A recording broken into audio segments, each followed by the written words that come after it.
And you're talking about how, though you lived right near the reservations, you weren't taught anything about the cultural history of the land that you were on. And so at that, I'd like to introduce Jeff Wagner, who is an educator and works in the realm of non-classroom education, and has for 15 years. And we're hoping this is a good transition.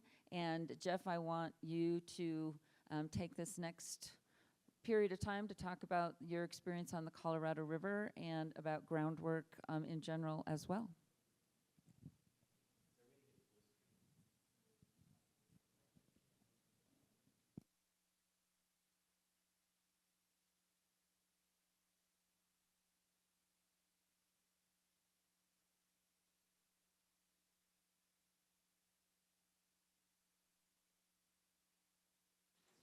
Hello. We're just working on the presentation for a second, but I'll get started while they're doing that. My name is Jeff Wagner, and my background is in experiential education. I worked for a long time teaching long backpacking trips in the American West, and then moved into international experiential educations, these cross-cultural experiences that were typically semester long. And I felt really fortunate because usually on my team of instructors, I'd be the only person from the US where most of our students were from. And I felt oftentimes like I was a student on the program too. And I was offering some things from my background, talking about environmental issues and some international things, but mostly I felt like I got to learn a lot. And so in this presentation, I'm going to talk a little bit about kind of the development of place-based pedagogy and how you teach people growing up in the current world. And I focus a lot on people, like young people growing up in the American West who, depending where they are, they can be really disconnected from the environment that they're growing up in. How you teach them to essentially feel like they belong in a place in a really deep way. A lot of this, I was sharing this morning a little bit about a friend of mine who gave a presentation to a student group I was working with in Colorado. And she's an Arapaho woman over in Boulder, historian. And I asked her a question about how can I go about this stuff in a sensitive way? And she told me, she said, this is your home now. She's like, it's my home too, but you don't have a place to go back to. And we need to work to figure out how you do this. And a lot of that is acknowledging the past, and a lot of it too is building a relationship with the place that you're in a really deep way. So that's what I'm going to talk about. I'd like to start out, I want everyone to close their eyes for a moment. Everyone in this room has a strong relationship with rivers and with water. I assume with water in Colorado, since here we are at this conference. And I want you to think about where that came from. If there was a specific moment in your life or someone who shared that with you, some kind of process that you went through of feeling a deep connection enough to devote your life to working with rivers and with watersheds.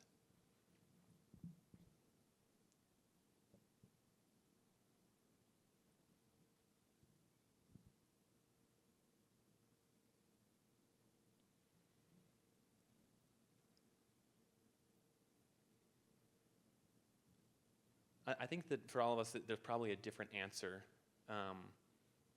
And I think if we had more time, I'd have you share a little bit. But I'm going to go into the presentation. Maybe we can talk more at the end. When I was growing up, I grew up in Boulder, Colorado. And I learned to relate to rivers in a really kind of a superficial way, right? Rivers and the landscape I grew up in was kind of a backdrop to the things that my family liked to do, going up into the mountains, climbing mountains, rafting, things like that. I never really got a sense for the depth that existed in the watershed, right? The river is also, it's my drinking water, it's my food. growing up in Boulder, I was part of the Colorado River watershed because of big diversion projects, transbasin diversions, and I never knew that. I never knew that the same water that I was drinking was going down and being used to grow my food in the winter months, and affected the way that I saw my health, like what a healthy diet is, because we could grow vegetables for a largely European-inspired diet in the Colorado River Delta in the winter and get it shipped up to the Front Range. It's kind of like magic. And so I never learned to relate to the river in a very deep way. And when I did start to relate to the river at all, it was through charts like this, right? You see a lot of data, and there's like different interpretations kind of in this visual way of a very large landscape. I think this one's really interesting because it like turns the river from a living thing into a bunch of pipes. And stuff like this is used by a lot of educators who are trying to create deeper connections with water. And instead we imagine the river in a different way, right? We're going the opposite direction from a living system that's interconnected with millions and millions of people into a bunch of pipes. So when I began working with students in watersheds and seeing watersheds as our focus, I started hearing things like this from my students. There's several parts to this quote. This is what a student wrote after a long experience on the Colorado River. She wrote, "I'm scared for our planet and for the people living on it. I'm grieving for our world because we're killing it, quickly and seemingly without pause, with greedy consumption and expectations that the land should fit our lifestyles instead of the other way around. I fear that we are too far distanced from the land we live off of, that we're too far gone, too distracted by the billion distractions that clutter our world. And yet, I'm hopeful, because I feel something inside me reconnect when I spend days and nights walking on and tending to and loving deeply the land. In those moments, I see a path forward through the harm we've done. I imagine that we could live working for and relishing in the beauty of the land, finding power in growing our own food, walking far distances, making things with our own hands. Perhaps life can be that simple." And so my presentation is talking about how do you structure educational experiences for anybody, but I'm going to focus on kind of like the 18 to 22-year-old range, because that's the people I work with most. How do you structure experiences like that in order to build a deeper connection with place, where people can feel truly at home in a system that's very complicated? They can look at a river and see that that's also their food source. They can see that that's international conflict and really complicated water rights histories and all this stuff all in one. How do you do that? Because I think that, as we've been hearing from different presenters in this conference, that's one of the crux, the aspects of this kind of like crux moment right now, is how do you communicate this stuff to people? So we're going to start out in Southeast Asia on the Mekong River, because this is the place that I got inspired to design experiences like that on the Colorado River. The Mekong River, for those of you who don't know, it's a very long river. It starts up in the Tibetan Plateau. Up here it's called the Longkong in China. And it runs through 6 countries, through Southeast Asia and down into Vietnam. And the Mekong, there's a few interesting aspects to it.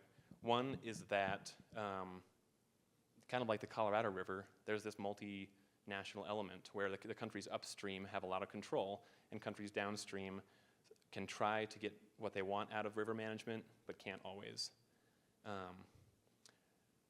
So the journey that we took through the Mekong River Basin started down here in Phnom Penh in Cambodia and followed the river up through Thailand, looking at dams along the river into Laos, into China, and up into this 3 parallel rivers region up here in Tibet. And this took us 3 months. It's very slow moving. It's about 3,000 kilometers. And we were staying with communities along the way that we had contacts with, people who were water activists, had worked to oppose dams being put in, people who are seeing their fisheries collapse. The Mekong is the largest freshwater fishery in the world, or it was. This is the Mekong giant catfish, and I think that's the largest one ever recorded, about 700 pounds. Mekong is a very interesting basin because about 65 million people depend on it as their primary source of food in the form of fish. So the largest freshwater fishery in the world. And there's a number of other things that make the Mekong region really interesting. One of them is that there's just dams everywhere being proposed. You have complicated economic histories happening, where over here in Laos' goal is to become what they're calling the battery of Southeast Asia, and so they're damming everything. And China, of course, is trying to, this map is from 2015, so a lot of these dams have already been built. The hollow ones at this point were just proposed, and the gray ones were in construction. But China's built these 9 dams upstream on the upper Mekong, and they've started dewatering the river, essentially, which has caused, in recent years, the fishery to collapse. And so as we traveled through the Mekong region, I got to see young people experiencing cultures outside their own, and getting to know people's everyday concerns, right? You're on the ground, you're living a very slow-paced life that is pretty common in this region, where we're like going out onto the river in the morning. And this is at a community called Bantamui, right on the Thai-Lao border.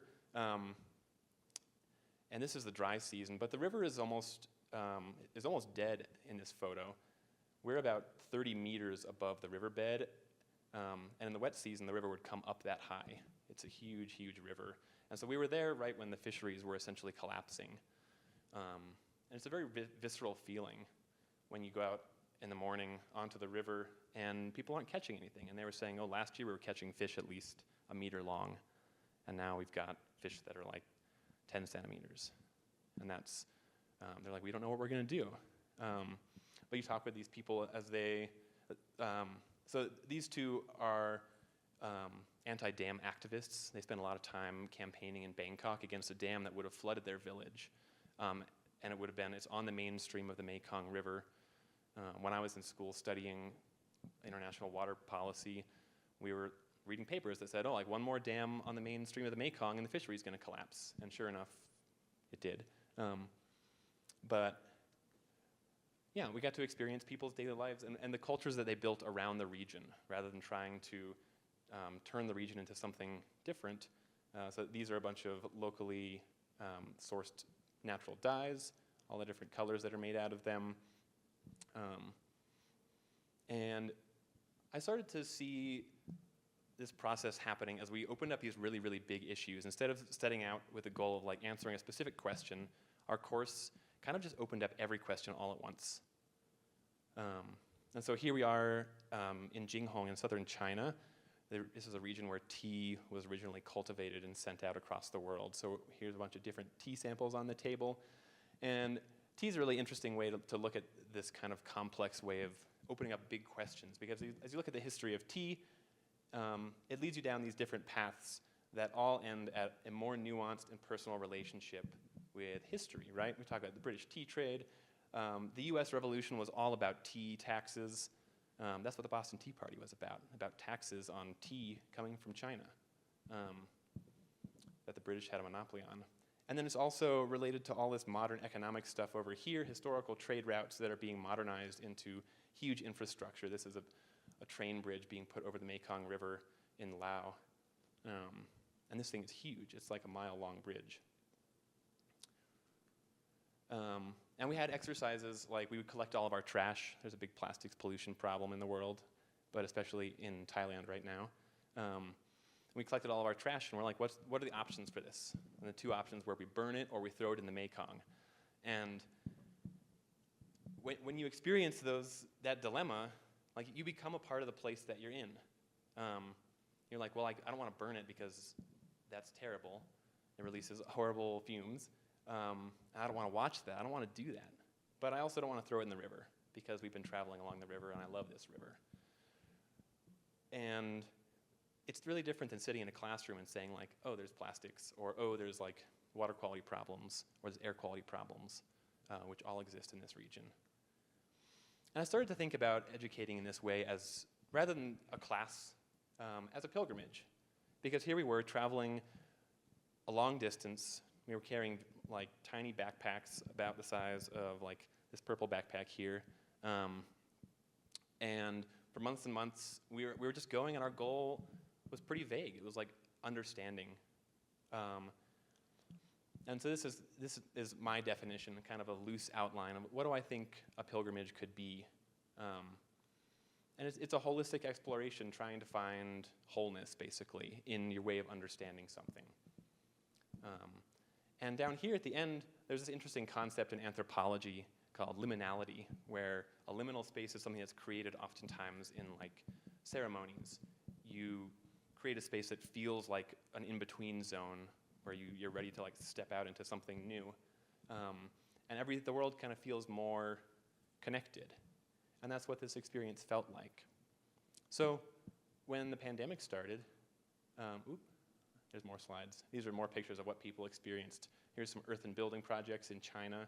We're digging up soil, learning hands in the dirt, building this style of building, which is a super traditional style of building that you're like, well, why are you doing this? And there's all these reasons. There's like cultural reasons, there's economic reasons, and you really get a sense for the wholeness in this region.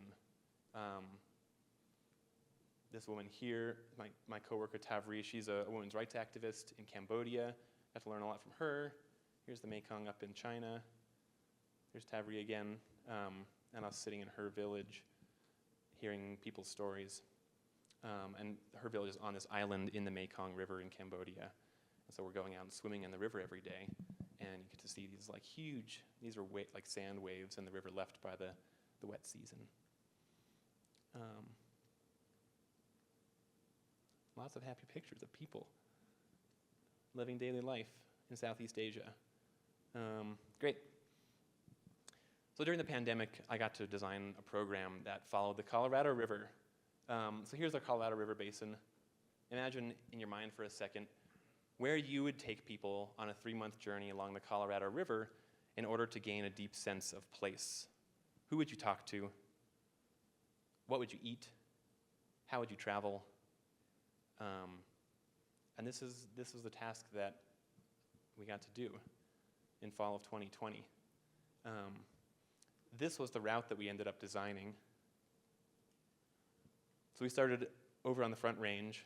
We actually hiked, and we framed this as a pilgrimage to the headwaters. We hiked up to the source of the Colorado in Rocky Mountain National Park and spent 2 weeks in the backcountry talking about land management and land history. And then came down, talked with Northern Water over in Granby, and looked at big water trans-basin diversions. Followed the river down, and in the North Fork of the Gunnison, where now our organization is running an educational farm, we met a bunch of farmers and harvested tons of food that we then carried with us for the rest of the journey. Dried a bunch of vegetables and fruits, and so we're eating food that we helped irrigate and helped harvest. Yeah, so along the way, we met with all kinds of people. We met with Native leaders working on the Bears Ears National Monument, which was a big question at that time, whether that was going to be re-expanded or not. This is during campaign season 2020. And came all the way down, spent time in Yuma, right on the border, looking at industrial scale agriculture and where the water really goes, a lot of it. Looked at huge water projects all across Arizona. It's a pretty amazing journey. So here's a few photos. This is up in Rocky Mountain National Park. Here's us picking beans out in Paonia, Colorado. We talked with seed organizations who are working on drought-tolerant seeds and native seed sovereignty. Here's some more seeds. This student actually dropped out of college so that she could go work on a permaculture farm that we visited, and she's back in school, but her whole life path got changed. Here's us in a reservoir that's filling up with clay outside of Paonia, and we actually harvested this clay and took it to a Hopi potter who taught us how to use it to make pottery.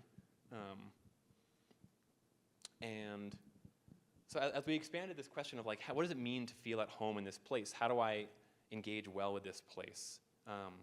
We designed these activities, like we're going to make pottery with our friend who can teach us traditional pottery techniques, and he told tons and tons of stories while we were hanging out with him. And it builds this personal relationship. Our students, most of whom were non-native, now feel like they have a personal stake in tribal relationships with the federal government. And it leads to this really nuanced relationship with the whole region. And of course, we had to learn a lot about geology, which our clay was not a very good kind for pottery, so we learned that the hard way when our pots didn't work. But we had to learn about river salinity and sedimentation and all these issues that I think people struggle to make exciting when you're studying a river basin. You can teach it all through pottery. Here's us up in Rocky Mountain National Park talking about, I don't know what we're talking about there. We had a campsite here at Lake Powell. Drove through the Navajo Nation and talked with artists who were doing these big murals. Focused on, this one's obviously on radioactive material on the Navajo Nation. Hiked in the Bears Ears National Monument. And so when students are hearing about land management questions, they're like, oh, this is the place, I've been there. I know what it's like to be in these places. I know what it's like to be in an alfalfa field. We went down the San Juan River with this guy, Kay Harris. He's one of the founding members of the Southern Utah Wilderness Alliance, SUA, who has like those yellow Protect Wild Utah stickers. And that was a really powerful experience for everybody, I think. This student, Annabelle, she she wanted to study law, and now she wants to study water law. How much do you hear that from an 18-year-old? They're like, I want to study water law. This student, she's an artist, Kate, and she now paints images of public land that's in management disputes. So she did a lot of work in the Bears Ears. She wanted me to go out there. She's there right now, but I'm presenting here. But I think this is what happens when you try, instead of saying, how do we teach people about water, you ask, how do we make people feel like they have a stake, like they belong in this place? And even though it's something new for them, it matters. It's something that's, it becomes like a spiritual connection to the place. And it's not just a fluffy surface level connection. It's something that they feel that connection because they understand it at a really deep level. And when they start to see infrastructure like this is the coal slurry pipeline on the Navajo Nation, which is not in use anymore. But they understand it. They understand that what coal slurry is, and they understand the injustice that this is the only coal slurry that was allowed in the United States at that time, because that's how environmental processes work. The tribes don't often get the same treatment in environmental reviews. When we drive over the bridge by the Glen Canyon Dam, it means something different if you've traveled along the river and you have a personal connection to that water. And when you see coal mines that are, they have these valves that pour waste into the river, and then we were just downstream irrigating with this water, it means something different when you have that personal connection, right? And students start to ask more questions. Instead of us instructors being the source of all the knowledge, they're like, I need to go learn about this. And they're like, can we go to the library today? And I'm like, how did this happen? And so right now, our organization, Groundwork, is taking a lot of those lessons and trying to ask, how do you do this in more ways than just focusing on watersheds? So we have a big focus on water, but not everyone's going to be interested in water. And so we have programs that are focusing on food, programs that are focusing on ecology. This is a photo from, whoops, I guess it's only behind this text. A photo from a course we've been running up on the Grand Mesa outside of Grand Junction, looking at ecology, but also about human interactions with ecology. And so I think there'll be another picture of this guy. He spent his whole life studying traditional intermountain food systems, these long return food systems that Ute and Paiute and Shoshone people developed really extensively. Whoops, there's more pictures. So this is him up on the Grand Mesa talking about botany. And yeah, people are spending a week out on the Grand Mesa digging up food, figuring out like, how can we understand this place a little bit more and build a relationship with this place? And we don't really have a specific goal except for deepening people's relationships with place and getting them to see the landscape through new eyes. We have really varied people who sign up for these programs. There's this course, who are these ones? She works for a solar energy company. She's a student at Western in their graduate studies program. This is a student you saw earlier in the slide who is on our Colorado River program. And I think she works in landscaping and is interested in how do you incorporate more more relationships into landscapes that you're designing in urban areas. We run an educational farm right now. We grow about a half acre of vegetables in Paonia, and we've been hosting young people there in the summertime. And of course, there's all kinds of learning that happens with that. And inevitably, it all comes back to water, because here we are in a desert valley irrigating peas with river water. And yeah, we have a big focus on seeds and drought-tolerant seeds. So here we're doing some seed education. And in general, we're just trying to get people hands-on. The same thing happens with seeds as happens with water. When you touch it, when you have a relationship to it, it changes your life. We have some earth and building projects. This is our farmers market booth. Here's some happy people. I just wanted to finish with this quote from one of our students along the Colorado River. We were writing, trying to communicate, like, what did we just experience? Because that's one of the biggest things we've heard from a lot of presenters. We need to be able to communicate about rivers and about the landscape. So she writes, in the Colorado River Basin, I learned to love the land. I learned to love the river by drinking it, by feeling it pull me through canyons on the San Juan, and by watching it, tired, fall still in southern Arizona. I learned to love the soil by sinking my fingers into it, by finding what it needs, by holding corn in the palm of my hand and understanding that it is a product of careful invention, an embryo, a gift. I learned to love the canyons by watching the light shift over their curving walls, by running through their sweet tamarisk and willow and rabbit brush, by feeling the wind whip over me on a mesa at dawn. I learned to love the water by praying for it, by running my eyes, thirsty for a spot of dark and moisture or promising green, along sandstone walls, by naming a pothole as what it is, a miracle, a bastion of life.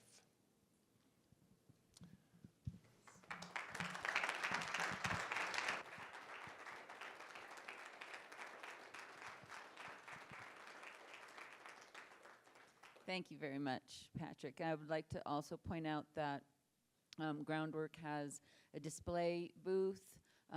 Just continue around all of our fabulous sponsored display booths, and you'll find it somewhere between where we are and the elevators. Please stop by. It's very interesting and colorful. Patrick, Riley, you might be there to have some more conversation.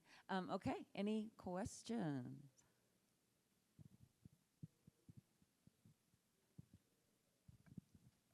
So I think this is like an amazing way of teaching students and definitely life-changing for all of them, I'm sure. And I think a lot of times when we have these like travel experiences for students, it ends up being students from really privileged backgrounds. I'm wondering if you can talk about ways that you're trying to incorporate people from less privileged backgrounds and not only give them financial opportunities, but even I think sometimes they just don't know about opportunities that privileged kids do. That's a great question. Yeah, so we're working on a sliding scale model right now, where if you look at our website, you just drag a slider and select your income out of like this huge range of incomes, and it gives you a price. So for our tuition-based programs, we're doing that, where it's a pretty huge disparity in what people are paying, because we really do believe in access to this sort of thing. And the farm-based program is largely designed to use the farm to pay for the program. That's part of why we're on a farm, because obviously it's a great place to learn about food and water systems, but it also generates income, it generates food, and the more you can utilize that, the more you can create programs like ours where, like this year we offered a $1,500 stipend to people who were on the program. So yeah, we talked with our board members and we said, great, what would it take for like our board chair? Her sister is a young black woman with a job that's not paying her very well and is super interested in this stuff. We're like, she's our model person. What would it take for her to come on our program? And we're like, what if it was free? And we're like, nope, still not enough, because she has expenses. And so we're trying to work with the economic system to design programs that that are able to offer people what they need, and that's different for everybody. So we're going to take time for just another quick question, and then we're going to save some time at the end as well. It looked like on your route map that you did not include the Delta and any of the restoration there. Is that just because it was COVID and travel restrictions? Would you be including that in the future, and how? Yeah, that's definitely, we had time restrictions, but also in 2020, crossing the border was this big question, and so we didn't plan it in. And yeah, it'd be great to go down and see that, but it does take, it's like, okay, that's probably an extra like week worth of logistics and travel to get out to some of those spots. Yeah, it is a big, powerful part of the story. And we had to leave a lot out. I mean, obviously, you could spend a whole lifetime traveling around the river basin and never see everything. And the goal is to get people to feel enough and to be interested enough that they're going to go do that. And some of those students on that program they're out this year, or like they're out this summer working on rivers around the river basin. Thank you very much, Patrick. I'm sorry. Thank you, Jeff. Keep doing that. I need to make an announcement, and I do apologize for this. Our guidebook schedule was different than the schedule that we had planned, and because I was such a control freak and determined to have the order flow in the way that I wanted it to flow, I asked Amarina to give her presentations first. So for those of you who may be here specifically to hear from Amarina, please know that she's here. She'll be with us this afternoon. We will have time for some more conversations, and I would just, again, like to thank you very much for accommodating that change, and hope you all forgive me that perhaps miscommunication. I am now going to introduce the real Patrick Mueller. Patrick is with Control Group Productions. He grew up in Lakewood and studied dance composition and performance art at Pomona College. He has danced all over the place, but he did not join us this morning at 6:15 in Salon 1 and 2 for a rock and dance class. It was great, but next year we'll get you there. Oh, okay. Very good. Patrick is going to share his work, the work that he's doing primarily in Denver. Is that right, Patrick? Okay. Yeah. All right. Good. Well, we're gonna catch some of your works down there. So please welcome Patrick Mueller.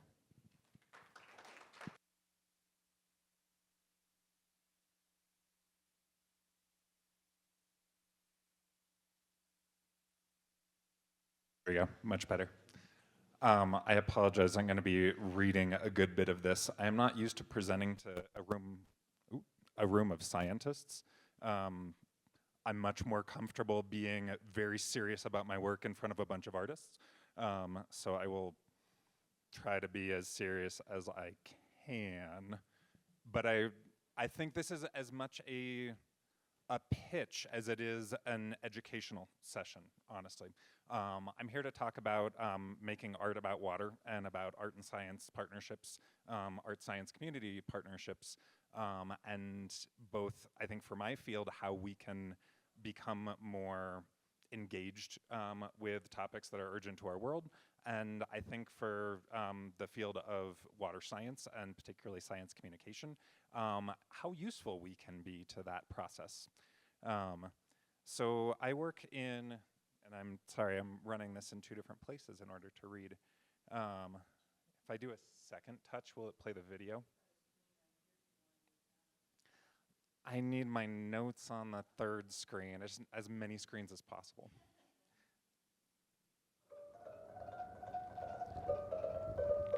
So we create expeditionary performance. We started out running venues for a couple years and realized that we really wanted to be in unique sites every time. The work that we create at this point is site-driven. It is about experiencing place, I think, in the way that Jeff was talking about, and is invested in learning the site, sharing information about it, and infusing that into a co-imagined space that we create with our audience, where the audience are participating in the performance, are part of the work as it happens, and yeah, and so the is there a way to turn volume down for a second? Thank you. So this is just a retrospective of past works that we've created. This is a creation in my garage in my home in Lakewood. There was also a scene in Cherry Creek, and I think downtown Denver. This is Westerly Creek on the border of Denver and Aurora. And we look for imagination. We look for a creative space that is fundamentally about a larger theme, where then the history, for instance, of Stapleton Airport and the neighborhood around Westerly Creek is part of that experience without simply being an edutainment session. I'm going to move forward from this.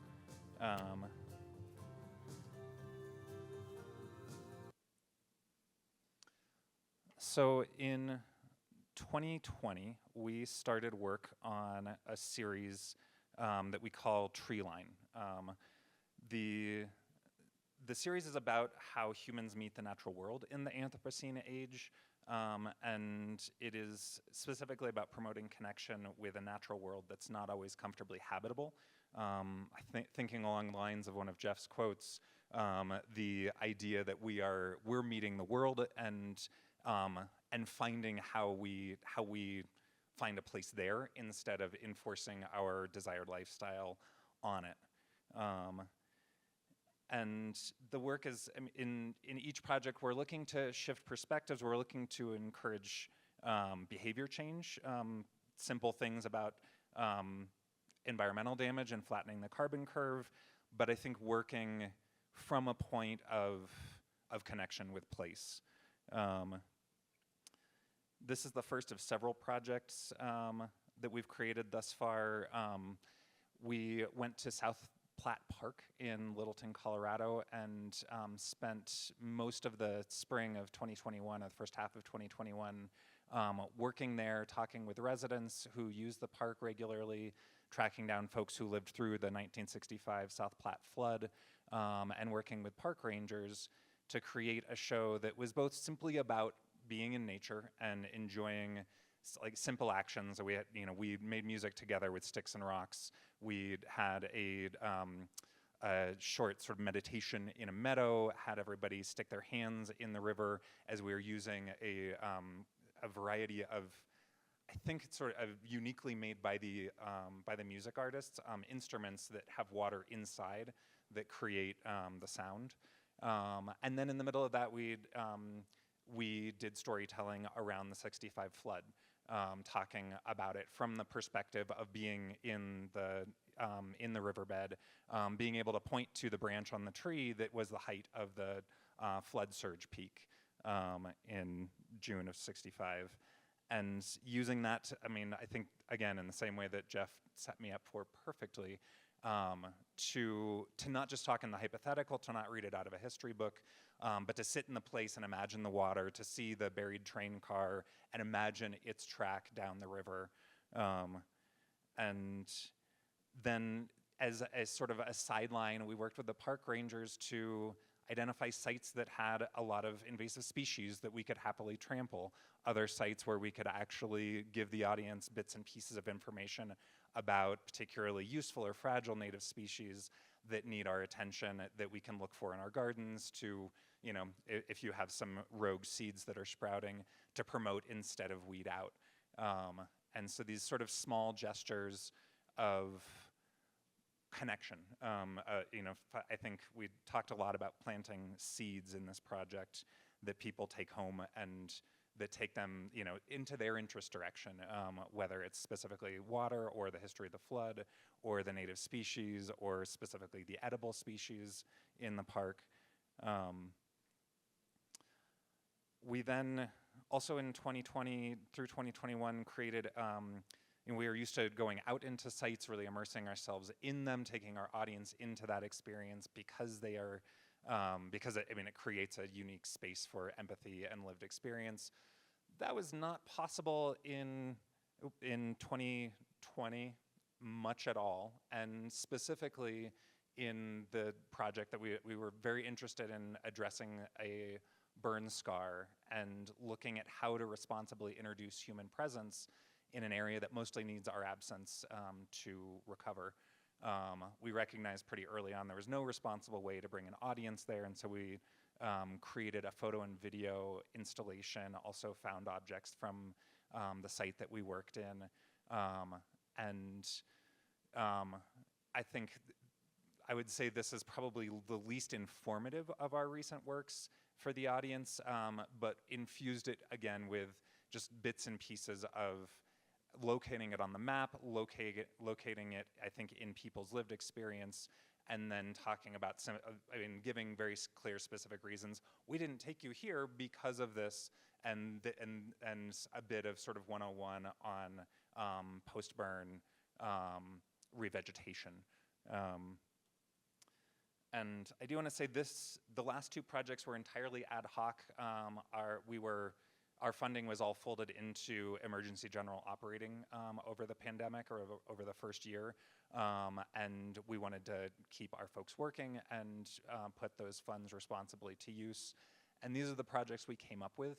This project had an incredibly rich, larger vision that died on the vine, or at least at this point is hanging on the vine, of regular visits to the same site to track the regeneration.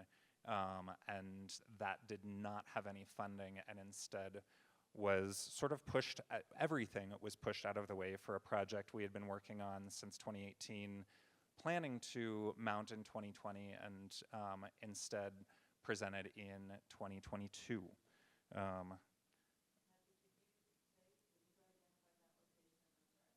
Oh, sorry, that was in the East Troublesome burn scar and on a friend's private property not far out of Grand Lake town.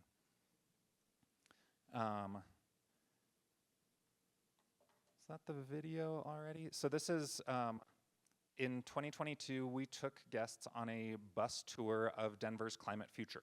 And there's a whole lot going on, so I'm gonna start with, we had our first national coverage for our arts organization. The Weather Channel came and did a lovely segment that I'm going to share with you.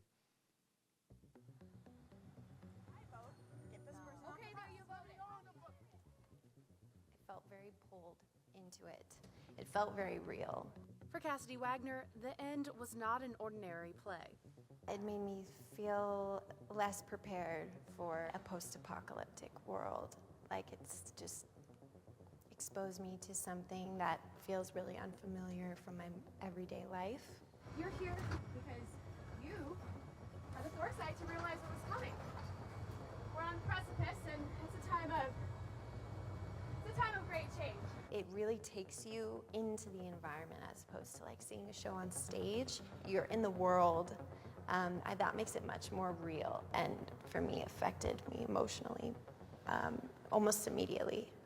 That's a win for Patrick Mueller. It feels really clear that there's a problem that we are all getting our eyes onto, and yet we are struggling to find change. He's the artistic director of Control Group Productions, the theater company putting on this thought-provoking performance. I think offering a felt experience and also an emotional experience. We grapple with what it is going to be like if we are inside of this fairly dark future. That galvanizes people to change in a very different way than data sets and IPCC reports. It's easy to know what's coming. It's not rocket science, it's just math. We use more water than we have, so we will run out. is a bus tour of Denver's climate future as we go off of a cliff. It's an actual bus that we ride on, and then this location and a couple others. Go get what we need, okay? I'll figure out. So a sort of immersed in the experience mix of real life around us and some make-believe that we are in a near future climate apocalypse. I wasn't quite sure what to expect when I boarded the bus, along with the other climate refugees trying to get to a place called the Refuge. So, we just received word from the refuge. They're eager for us to arrive. They are. But they've asked us to make a few stops we didn't quite plan on. As the play unfolds, more characters are added. Look, we weighed out 10 pounds. It's a solid 10 and change. Don't mess with me. We all have places to be. The trip becomes increasingly dangerous. You are hereby under arrest for the disregard of regulations pertaining to the operation of unauthorized motor vehicles and the harvesting of water from public waterways. And we all have to make a run for it. Part of the tour, we end up here at this safe house where the bus passengers are supposed to feel safe, but before they can even finish dinner, they're rushed off again. Wagner likened this part of the performance as the most eye-opening. Towards the end of the show, there's a sort of reckoning or like climax emotionally that happens. Oh, this isn't a joke! You can't go around making up your own rules! Hey, get up! Get up! And then like the audience members get onto the bus and we drive through the most polluted like area in Denver. The area is super depleted. You can smell like all the smells from these old slaughterhouses and factories, and everyone on the bus was completely silent. It was a moment that really resonated with people. That was not a stage, you know, that was our world where we live.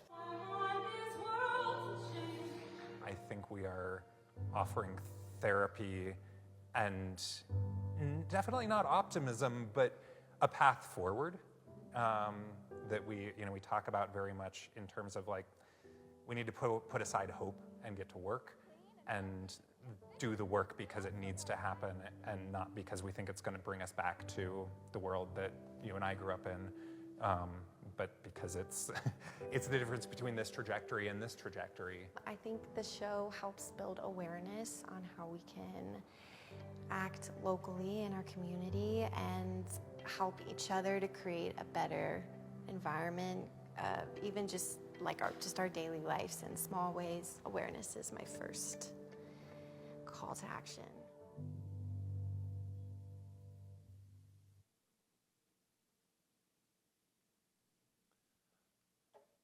So we created a bus tour of the apocalypse.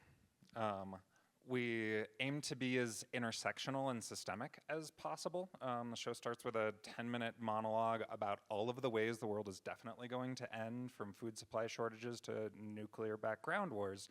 And if you want that, I have it memorized still, I think. Find me after.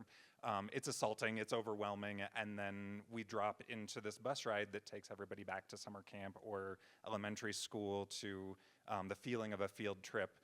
And then we go through this sort of series of like anxiety building experiences.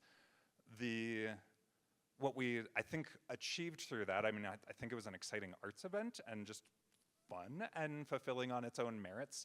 But it took people inside, and we made sure to give them roles, to give them a clear sort of a thing to do, activities within the show, a role to play in, like, so that they belonged in this world and were able to watch the unfolding from slide to cliff to bottom. We focused very squarely on water. That seems obvious for the Front Range in terms of most urgent challenge and just focal point of what we already see shifting. It helped, although it felt like it stole a little bit of our thunder, that water is now like weekly national news, which is pleasing to see, and was exciting that we had an audience who are not sort of, who weren't confused at the topic, and instead we were able to get a little bit deeper into topic address with folks. And then we took people, as Cassidy mentioned, through areas where we saw the environmental damage already at work. So this is a little bit of our safe house that we built in Globeville, North Denver. It's designed as a resilient community center. It is all theatrical facade. Oh, sorry. I'm only saying that. You all are not seeing that yet. And we had our audience divided into 3 groups, and this tracks to, in immersive design, we talk about audience engagement as waders, swimmers, and divers. And so that sort of accommodates like wallflowers and passive observers, folks who want to maybe test what engagement feels like, and people who just run screaming into the experience and never come back. And so we cast our audience as archivists, engineers, and foragers. And so the archivists could simply take notes, gather important information, advise on decision making. The engineers were, to some degree, although sadly this was under-realized, helping us to build out and maintain our water filtration system at the safe house. We're helping with other sort of like decision-making, maps and planning. And then the foragers were gathering material, hauling water, putting it through the filtration system.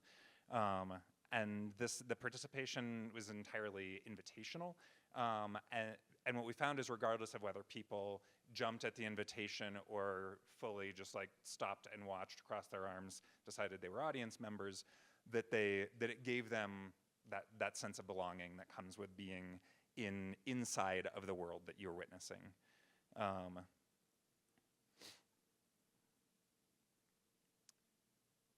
We worked in microcosm, so we made sure that there was enough plot for people to climb in, to have an experience that was direct and lived, that was acted out by performers right in front of us, but then was referring outward to global and systemic issues. And so talking about like character backstory, or in this case, the past places that folks have traveled to as a touchstone then for looking at sea level rise, became sort of inroads again into turning data into like, oh, I can put my finger on that map, the place that I've been, and that's now underwater in our imagined near future scenario, and will be, or this other place will be underwater as sea level rise continues.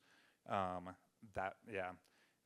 were a lot of moments that we got to witness people dropping in lots of sort of short bouts of tears and then jumping back into this also rambunctious experience. And this was one where like watching like the number of handprints that we had on this wall with the map was exciting. I don't know, mean? Impactful.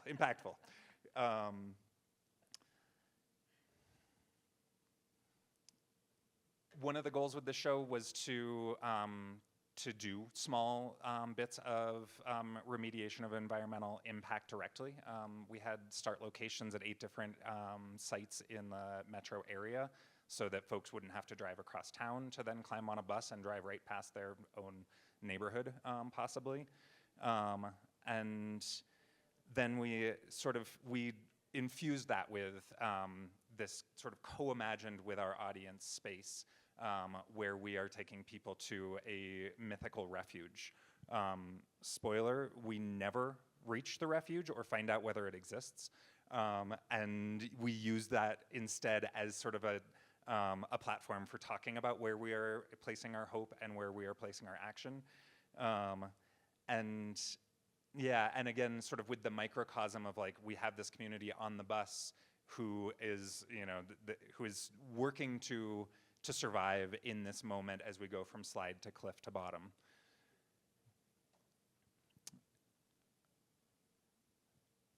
I'm going to jump over that in favor of this next slide, because this is particularly pertinent to this conference and setting.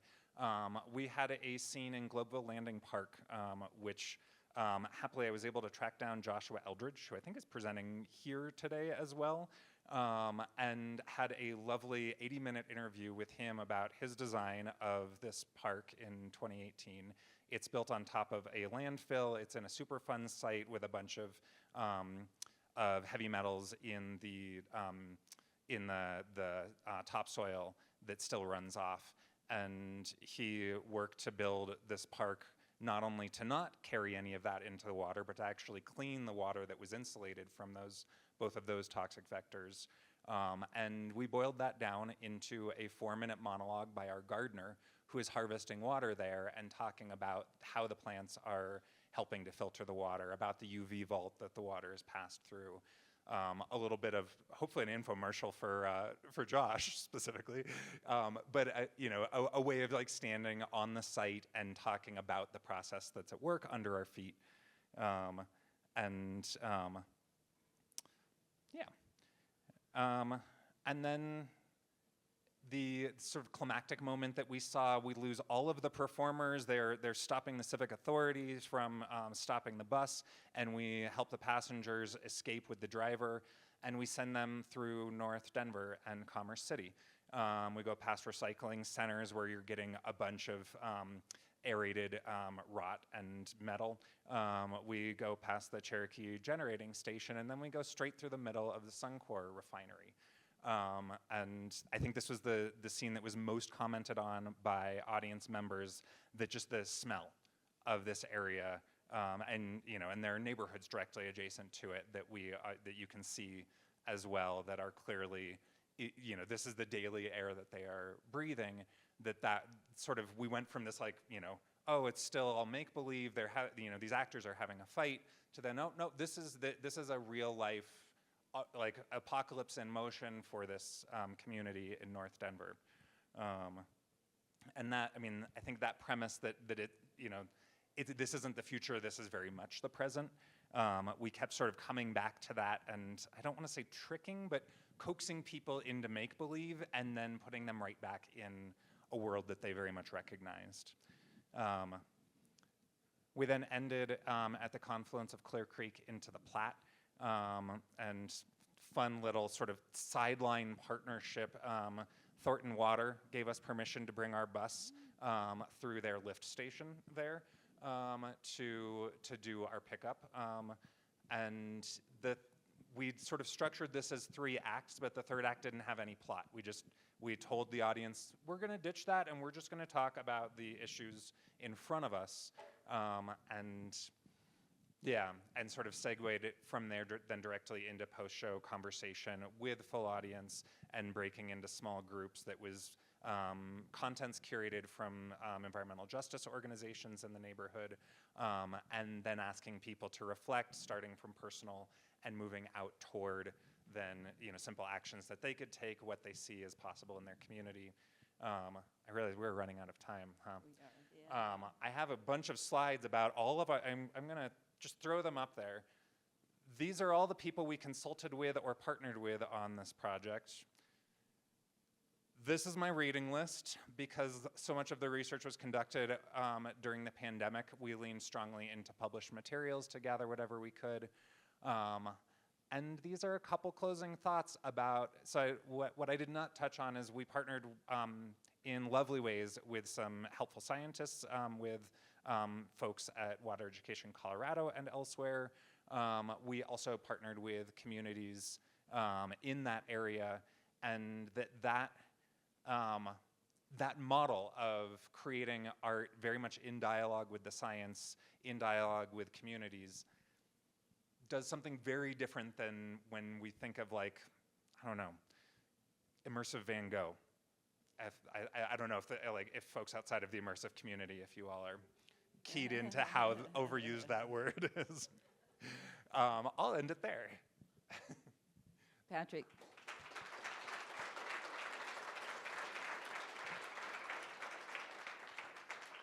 Thank you very much. I am glad it had a happy ending. The building anxiety for an evening of,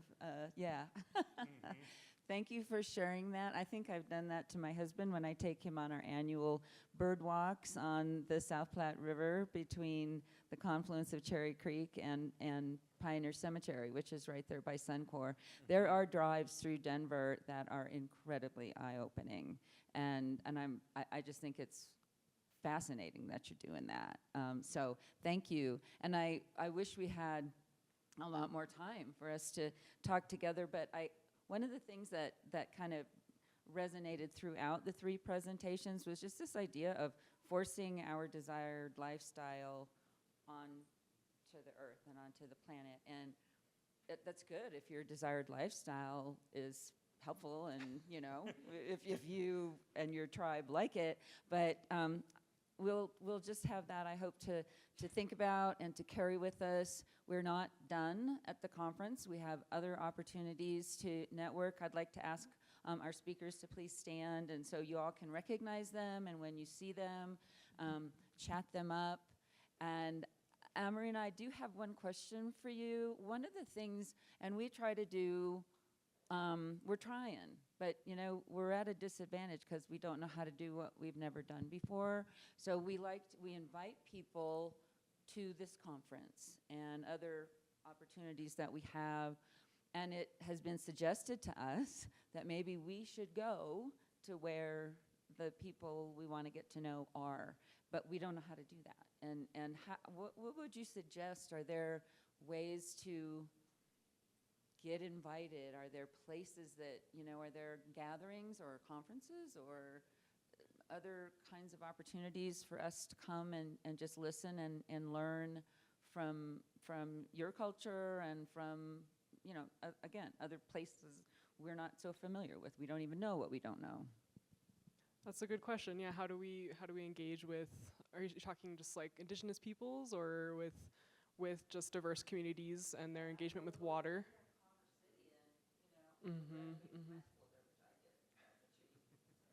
That's a good question. I think the best answer I can offer, just kind of as a general response, is that it's about building relationships. So the folks that you want to learn from and the communities that you want to learn from, reaching out to, I mean, first trying to find who maybe leaders are in those communities or people that are doing advocacy in those communities. That's a great place to start, and reaching out to those people and beginning to ask questions directly. I mean, I think to me, the solution to a lot of our problems is creating relationship and creating trust and developing community across cultures and across our different disciplines and our interests, because we all live in this watershed.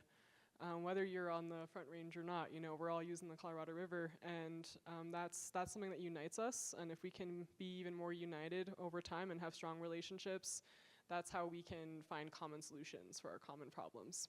So that's not a very specific answer, but I think that it's about reaching out. It's about finding who you think is part of those communities and starting to do some research.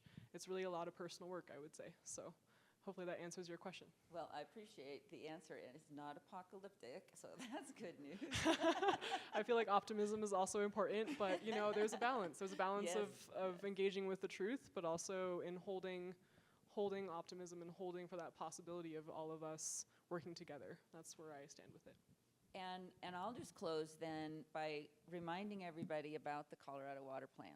And I'm maybe being very Pollyanna here, but it is democracy at its best. It's an attempt to bring people in the community together to discuss the most difficult challenges and questions that we have right now. It's real people who really care about what they're doing. A lot of them are here now. So please, I just want to encourage you all. Again, it's about building relationships and about building trust. So let's do that. Let's do it at lunch, and we'll do it during our happy hour and poster session this evening.